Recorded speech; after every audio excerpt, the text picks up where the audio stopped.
meus queridos alunos, aqui é o Wesley, professor de História. Nós vamos falar sobre os aspectos culturais da Roma Antiga. Esta é uma aula para a semana 5 do PET 3, do sexto ano. Preste bastante atenção nessa aula. Existem informações muito importantes para que você realize bem as atividades dessa semana. Um aspecto bastante interessante da cultura romana é justamente o fato da sua linguagem ter tido aí grande influência sobre as línguas europeias e, por fim, ter chegado aí nas colônias dos países europeus.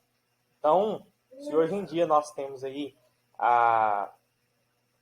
por exemplo, a América Latina, dá-se muito em razão da influência que a língua latina teve sobre as línguas europeias e também dos europeus que chegaram aí à América e colonizaram. E, enfim, hoje nós falamos português, que é uma língua latina. Então, nós temos aí como línguas originadas do latim o português, o espanhol, o italiano, o francês e o romeno. Ok? Esses idiomas, eles são todos aí baseados na língua latina, que era a língua falada em Roma, que era a língua falada na Roma Antiga. Ok? A princípio, nós temos aí a cultura romana como uma cultura politeísta. Isso aí muda ainda antes da queda do Império Romano, mas lá nas origens, nós até vimos a questão da origem de Roma na semana 4, a origem mitológica de Roma, mas nós vamos ver aí que haverão grandes influências por parte aí da mitologia grega. Então, a mitologia romana ela é um Ctrl+C, Ctrl+V da mitologia grega. Na verdade, os romanos eles tinham como referência os gregos. Então, os gregos eles foram incorporados aí no Império Romano, mas a cultura grega ela era bastante valorizada pelos romanos. Okay? Então, tudo isso se dá em razão disso. Então, por exemplo, eu coloquei uma tabelinha aqui, tirada aí do site Brasil Escola, de um artigo aí, do site Brasil Escola, em que nós temos as comparações dos deuses. Então, por exemplo, o deus romano é Júpiter. Ele corresponde a Zeus, que é o deus do dia, o deus chefe dos outros deuses, né? O deus maior estaria ali. Nós temos Juno, ou Hera, na mitologia grega, que é a rainha dos deuses. Então, Juno e Hera, Marte e Ares, como o deus da guerra. Então, são esses vários deuses aí que nós temos como deuses romanos que têm as mesmas características dos deuses gregos, porém, nós vamos ter a mudança aí apenas do nome, ok? Então, você tem ali o Cupido, na mitologia romana, que é o deus Eros da mitologia grega, que seria o deus do amor. Então, são vários aí, Netuno, Poseidon, né, é o deus dos mares. Então, é uma questão aí, só muda o nome. Então, é verdadeiramente aí um Ctrl+C, Ctrl+V. A mitologia romana, ela toma a mitologia grega como modelo para a sua mitologia. Okay? Um outro aspecto bastante importante é a arte romana, que também é influenciada pelos próprios gregos. As esculturas, os corpos humanos, considerados aí perfeitos, algo que era comum entre os gregos, também era comum entre os romanos. Né? O conceito de beleza era muito valorizado pelos romanos. Você observa aí a questão estética bastante forte, tanto nos gregos quanto nos romanos. E, enfim. A arquitetura também é a mesma coisa. Prédios construídos em colunas cilíndricas e utilizando a proporção áurea, né, relação perfeita entre a altura e largura. Além disso, os romanos desenvolveram arcos em suas construções, permitindo sustentar um peso maior, portanto, aumentando aí o tamanho das suas construções, como é o exemplo do Coliseu. O Coliseu tem grande importância histórica também. Nós vamos tratar somente dele no próximo slide. Então, o Coliseu era uma importante construção para os romanos, pois neles eram uma espécie de estádio, né? Eram realizados os espetáculos para entreter o público. Daí que nós vemos, estará na atividade 2, aquela situação do pão e circo. Por que havia esse objetivo de entreter a população, né? Entreter a classe popular? É justamente para que a classe popular não se preocupasse com as coisas da política, da cidade, não incomodasse aquilo que nós chamamos de status quo, né? Aquela situação, aquele modelo de sociedade. Então, havia essa questão do pão e circo. Então, buscava-se entreter a população a fim de que ela ficasse ali preocupada em, primeiro, pão, né? Ou seja, na comida, na sua sobrevivência, e em segundo, o circo, ou seja, os divertimentos. Então, o que nós temos aí. O local era utilizado também como luta entre gladiadores que lutavam até a morte. Então, era isso que entretinha a galera naquela época, né? Como se atualmente fosse um pouco diferente, né?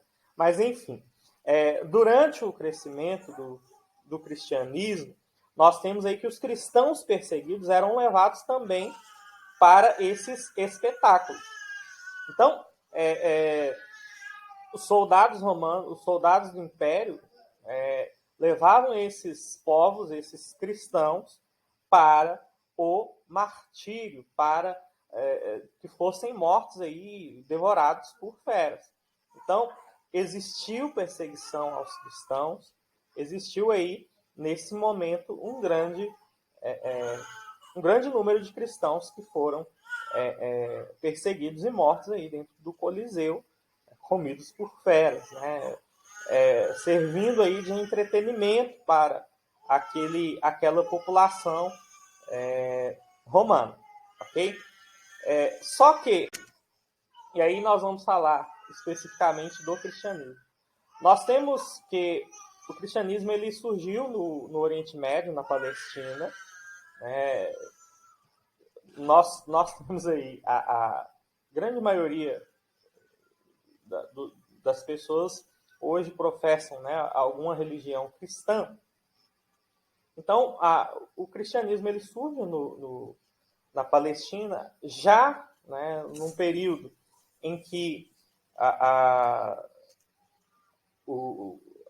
região do Oriente Médio já era dominada pelo Império Romano, e ele se espalha pelo Império, e apesar da perseguição, ele consegue aí se espalhar, ele desestrutura de algum modo o esquema aí do Império Romano. Por quê? A religião que pregava aí a questão do amor ao próximo, que pregava, né, a não adoração do imperador como Deus, que pregava o monoteísmo, ela passa a ganhar muitos adeptos. E isso vai ser um ponto importante da história de Roma. O que vai acontecer? O número grande de adeptos que a religião cristã vai cooptar aí no Império Romano, ele é até assim, seria até um contrassenso, né? Basicamente tem um pensador cristão desta mesma época, ele fala que o sangue dos mártires é a semente de novos cristãos. E isso é comprovado praticamente aí na história, né? Essa frase de Orígenes, que viu crescer o cristianismo, né? E com esse crescimento do cristianismo, nós vamos ter, lá pelo século IV, o imperador, em primeiro lugar, o imperador Constantino, que se converte ao cristianismo, e aí ele ordena aí o fim da perseguição aos cristãos, e posteriormente nós teremos aí o Teodósio I, que declarará a religião cristã como a religião oficial do Império Romano.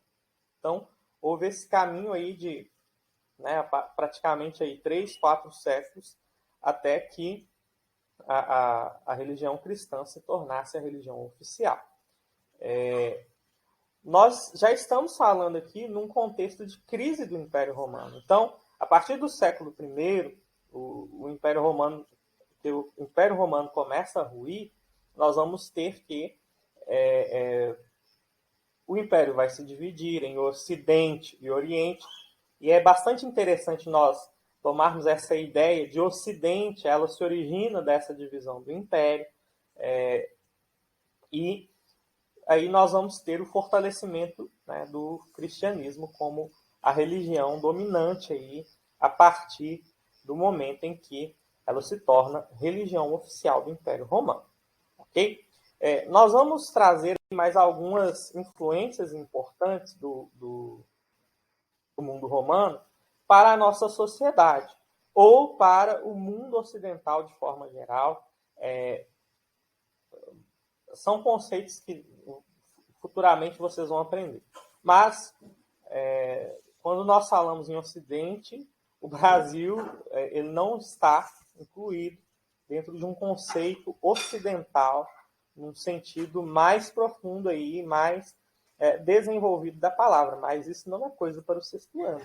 Então, não vamos complicar. Mas vamos para algumas continuidades. A grande influência que nós falamos da questão das línguas, né? Os diversos idiomas, né, que nós tivemos.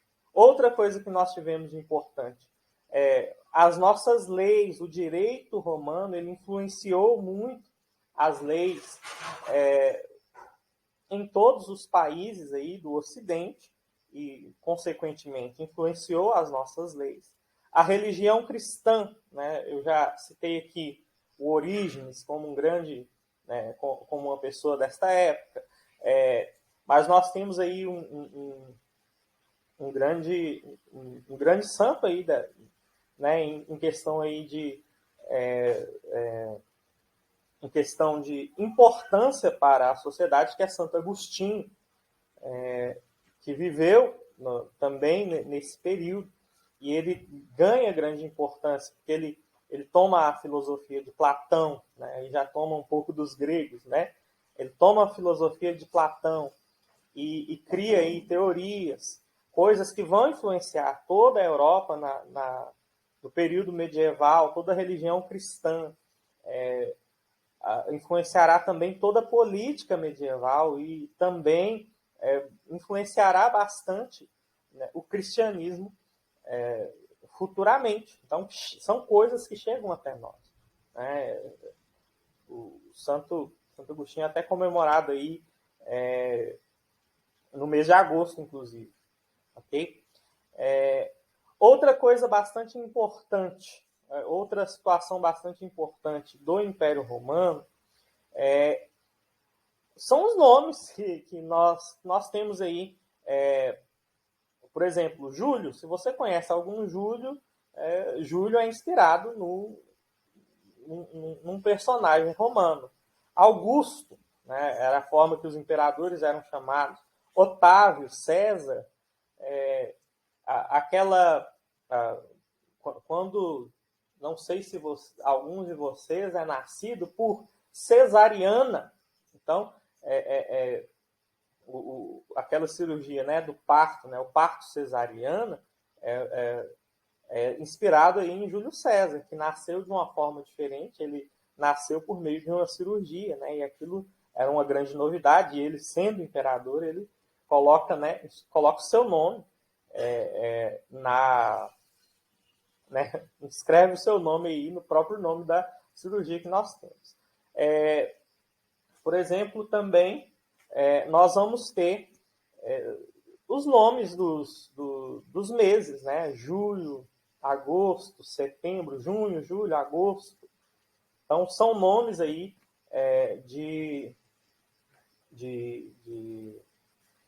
né, são homenagem a imperadores, né? Alguns idiomas, como o espanhol, os dias da semana são deuses romanos. Então, são inspirados aí em nomes de deuses romanos. O nome dos planetas, né? Vênus, Marte, Júpiter, Plutão. Então, são nomes de divindades romanas, né? Então, Netuno, né, dentre outros aí, nós vamos ter aí grandes influências nesse sentido. No próprio inglês, né, os nomes aí, Sunday, né, são nomes aí ligados a deuses também romanos. Então, são situações aí bastante importantes de questão de influência. Outra influência aí é a questão política. Né? Hoje nós temos essa questão da república, do senado, que são conceitos aí que foram se desenvolvendo pelo tempo, mas coisas que tiveram origem aí na Roma Antiga. Okay? Nós temos aí o cônsul. Então, politicamente, culturalmente, a sociedade de Roma, ela, né, a civilização romana, ela nos influencia, né, nos influenciou e nos influencia ainda em muitas coisas. Ok? Vamos para as atividades. Nós vamos ter aí a número 1 sobre um texto sobre a política do pão e circo. Ele vai explicar um pouquinho mais aprofundado. Faça a leitura desse pequeno parágrafo e responda o que era essa política, qual o divertimento o governo usava para atrair o povo do Império Romano, letra B. A letra C, nós temos aí, hoje em dia há interesse do povo sobre assuntos políticos? Essa aí é bastante polêmica, né? Letra D, há hoje em dia distração para afastar o povo de algumas das discussões políticas? Também nós podemos observar isso aí. Número 2, vocês vão falar sobre as influências que a civilização ocidental recebeu da cultura romana. Escreva aí 2 dessas influências. E a número 3, você vai falar sobre, explique o motivo do cristianismo ser perseguido, né, sair de perseguido para religião oficial do Império Romano, aí, segundo este texto. Ok? Qualquer dúvida, entre em contato comigo, eu estarei à disposição para atendê-los. Deus abençoe você, boa semana e bons estudos.